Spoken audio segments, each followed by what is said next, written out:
Awesome. Hey everyone, welcome to another episode of Get Jashed. Today I have joining me Naomi Henderson. She is an e-learning developer, learning designer with 15 years of experience in the education industry.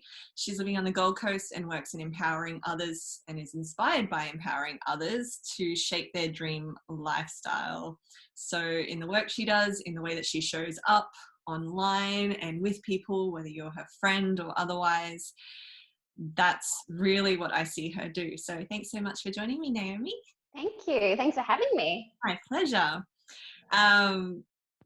So I wanted to talk about, this is a conversation around leadership and communication, whether it's in your industry or your community or how you show up in life with it. And I wanted to bring you on and talk to you because I see you always showing up in life with some level of leadership in taking charge of your life and feeling empowered in your life. So I feel like you are a great person to have come on and just share that aspect of it and anything else you want to share as well. So we'll get started. So the first question I had was, what was your understanding of leadership growing up?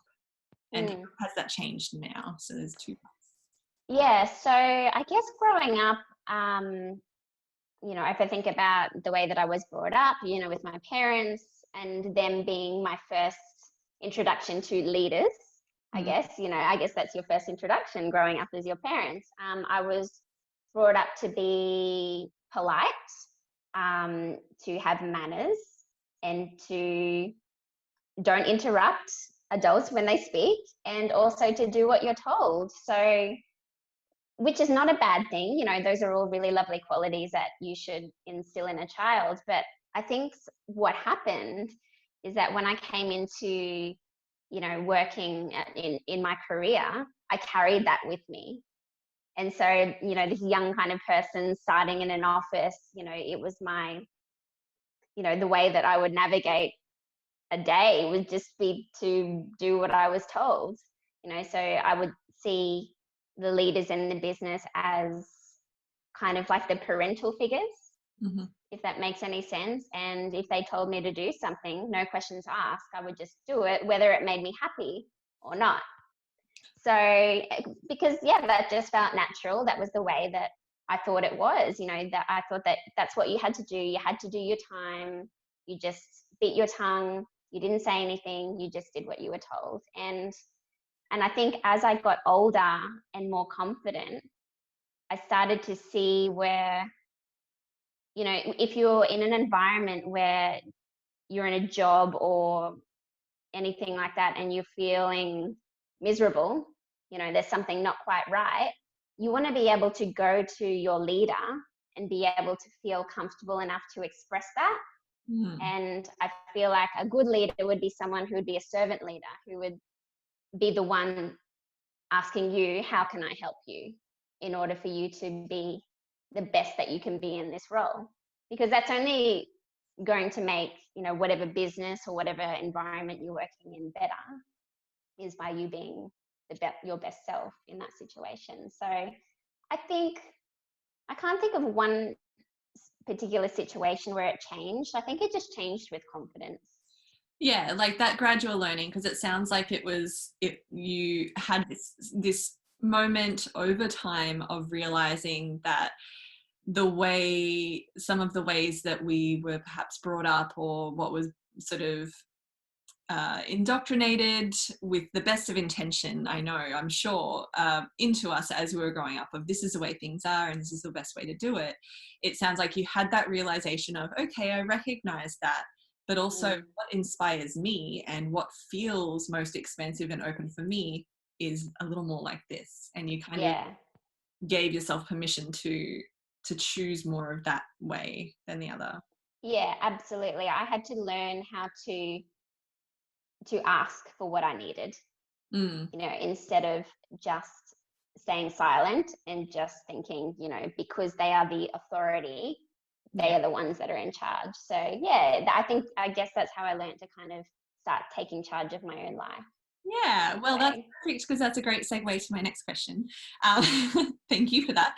So how did you learn to lead yourself into your life? So what I know about you is you're really passionate about inspiring others because you've inspired yourself in Mm. creating this.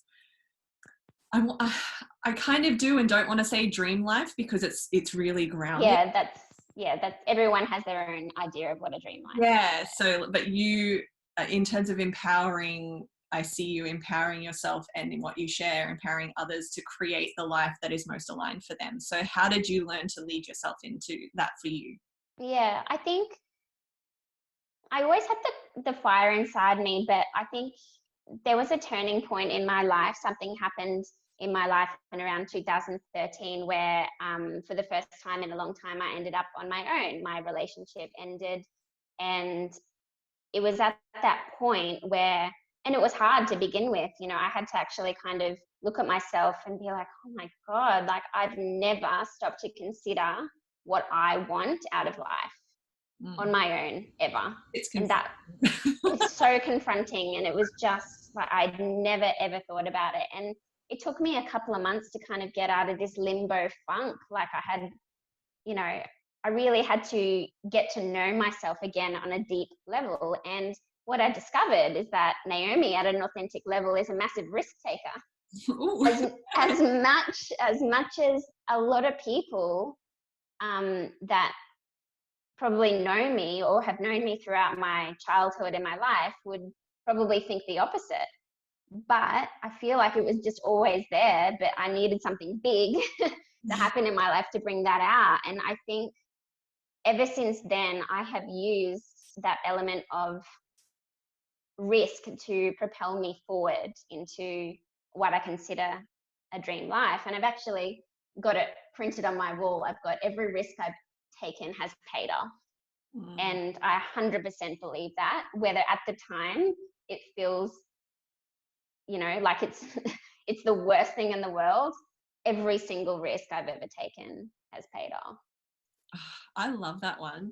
Yeah. Um, I'm going to ask you about that one after so I can write it down. Yeah. Good. There's something about that lands of, yeah, like we can lead our own lives and that's going to be risky because Yes. that's what it's about, but Yeah. it will pay off in some way or another. You just have to allow it to. Yeah, absolutely. And I guess a big example is, you know, probably around 2010, I was kind of working as a graphic designer at the time, and I had this kind of dream that one day I would be working from home and, having my own business. But that, like, I just couldn't figure it out. I just couldn't put the pieces together in my head. I was just like, no, that's way too scary. Not many people do that. I should just go with the norm. I should just work in a corporate environment. And 10 years later, everyone's doing it. I know, right? And yeah, and it's so amazing. Like I have to pinch myself sometimes that I made this happen, because I remember at one point thinking that I could never do it. Like it's just not for me. It's for special people, you know? So Yeah, yeah. that's awesome. Um, so with leadership, I feel like there's a very key element of communication, which is why I talk about both. So Mm. I wanted to talk about two aspects of communication in this instance. So how do you choose, so you work at home with your partner as well. Yeah. How do you choose to communicate when you're working with your partner? Is there a way, because that can be fraught with Mm. challenges, I can imagine, so how do you choose to communicate there? Yeah. So, and you're absolutely right. It does come with its challenges, but Ali and I made a decision from the beginning of our relationship that we would be 100% open, honest, and vulnerable with each other. And it's really, really great in some ways, but it was really, really hard in other ways. But with him in particular, he is the person that I can go to and just feel like either pull him up on something or he'll pull me up on something.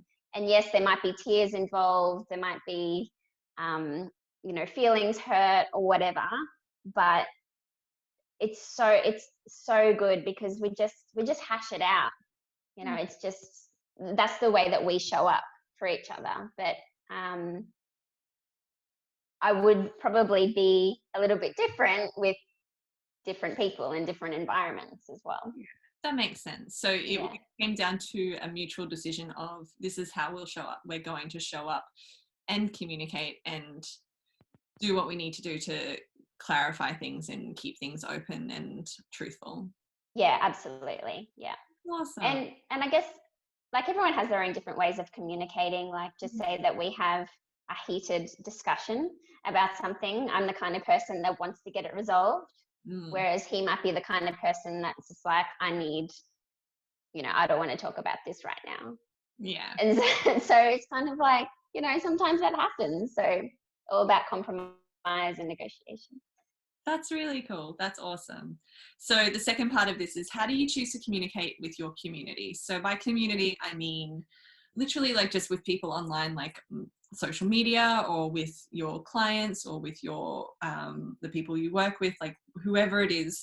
Is there a way that you choose to show up in a community? Yeah, sure. So if I think about social media, I like to keep my social media mostly positive, Mhm. and I like to be vulnerable as well and show up as myself. Um, yeah, I think just recently I've started connecting with dance and fitness again, and I just try to show up as myself and try to be silly and just have some fun, and yeah, that's the way I try to show up for my community on social media. And in terms of my business and my work, I've learnt, going back to what I was talking about, I was brought up to be very polite, and I feel like I still kind of carry that with me, as in if I'm having a conversation with a client, I will be extremely professional and polite. But what I find, especially in the last year, working for myself, is I've learned to relax a little bit around that and just be a human being. And actually, people love that a bit more, like less robotic and less polite, Mm. and just be yourself. Like if you accidentally, like sometimes having a conversation with a client and then they drop a swear word, and then they're like, oh, sorry. I'm like, no, it's fine. It's like just kind of always be professional, but just, you don't need to be so wooden and so polite that people don't know who you are at a Mm. root level. Yeah. What I hear in that is, and it's something that I have identified as an important key in how we relate to other people, whether professionally or personally, is by showing up as ourselves Mm. gives other people permission to show up as themselves. Oh, 100%. Yeah. Yeah. Yeah. Yeah. So I've loved your dancing videos and stuff lately, because I'm just like, yes, this is fun. And who doesn't love that? Like, if you were a teenage girl once, like, or a preteen girl once, like, who doesn't love that?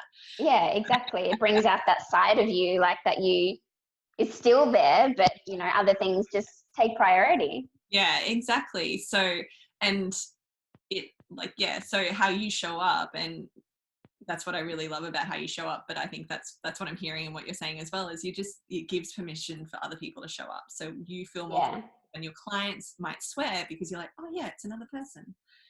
exactly. Yeah, that's awesome. So where do you feel like you get communication really right? So it doesn't have to be this whole piece. It can be little pieces within a piece, whatever it is. Where do you feel like you get it right most of the time? Mm. I think I'm good at asking questions.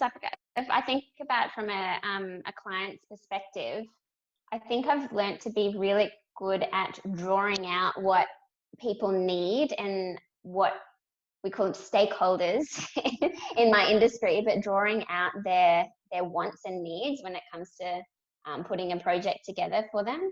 Mm. So yeah, becoming the master of asking good questions, I Yeah, and feel like is, yeah, that's really really important good. thing, because sometimes people don't know what they want. 100%, most of the time. Or personally, sometimes people don't know what they want. So there's angels like you who sort of sit around and you just ask questions, and it helps them just find their way and go like, and give voice to that. And that's a really Mm, powerful thing in then how they can then learn to communicate. So like that kind of adds on and ripples out to yeah. not just about your communication, then it becomes this way of enabling them to. So that's really powerful. Yeah. Another thing that I feel like I'm good at is um, being inclusive. So if I'm in a room with, say, 10 people and I notice that a couple of people are quiet, I'm really good at noticing that, and I will try to get everyone involved and everyone, making sure everyone is feeling heard and has had, their chance to give over their ideas as well. And that goes for professionally and personally as well. Like, I kind of be always the person in a social environment that if someone's a little bit quieter, I'll go and sit with them and have a chat, So I'd like to think that I'd help people feel a bit more comfortable. Yeah. No, that's awesome. I definitely see that in you as well. So from there, where do you feel like there's room for improvement? And we'll start with personally, there's a second part, but where do you feel like there's room for improvement in how you communicate personally? How I communicate personally. I feel like I could always, I, fe- how do I say it? I could communicate my needs more. I mean, I do it, but I could do it so much more. And I feel like I struggle sometimes with being direct. And that obviously comes back to my politeness. Like, I always worry about how my words may affect someone's emotions. And so therefore I feel like I would hold back in saying what I really wanted to say, just so that the other person didn't feel a certain way. So I think what would be really good for me is to learn how to be assertive and direct, but also come from a really compassionate and loving place. I feel like there's kindness in speaking our truth to others if we compassionately and kindly, and there is a loving kindness in privileging others with their own experience of their own response as so I can definitely relate to you there in terms of like holding back a little because you're trying to take care of someone that, or like, not ruffle their feathers too much or anything. Yeah, for sure. And it's funny because obviously, my partner, Ali, he's a very direct person. And sometimes if we're dealing with people in our business, he will either say to me, he'll tell me after the fact, or, I've written this person a message and this is what I wrote. And I'm like, oh, Yeah. hey, oh. Or like, he'll send me a message and what do you think? And I'm like, and like, I just want to, like, can you just soften this bit? And like, whereas he's just showing up as himself. So I think I could take a lesson in that and just be like, because sometimes just say exactly what you mean and be direct.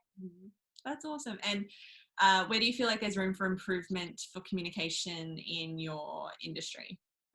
In my industry, I think, again, I saw this really interesting thing on LinkedIn the other day, and another e-learning developer asked the question, if your client asked you to create a solution that could be easily solved by a one-page PDF, but they were asking for a full e-learning module, what would you do?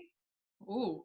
Yeah. And I thought, actually, that's such a great question, because, my first kind of child instinct is just be like, well, just do what they're asking for. They've asked for a 30 slide module. But really, in my heart of hearts, I know that, the solution could be easily solved with a one-page PDF.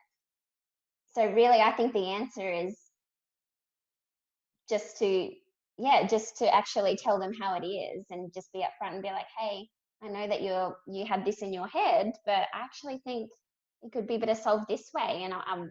And then you build that trust, you build that relationship with them. The honesty. So and trusting your expertise as well. Like, trusting that I know that sometimes things don't have to be this beautiful bells and whistles, like crazy training program with lots of interactivity and animations, that is actually serving a purpose. Yeah, that's beautiful. Well, that's the end of my questions. Thank you so much for joining me for this episode. It was so nice to have you on and have a chat. Thank you. Hear your perspectives and all of that around that. I feel like there's a lot of value in what you had to share today. So I really, really appreciate it. Thank you very much. Yeah, so thank you. And yeah, I will talk to you soon.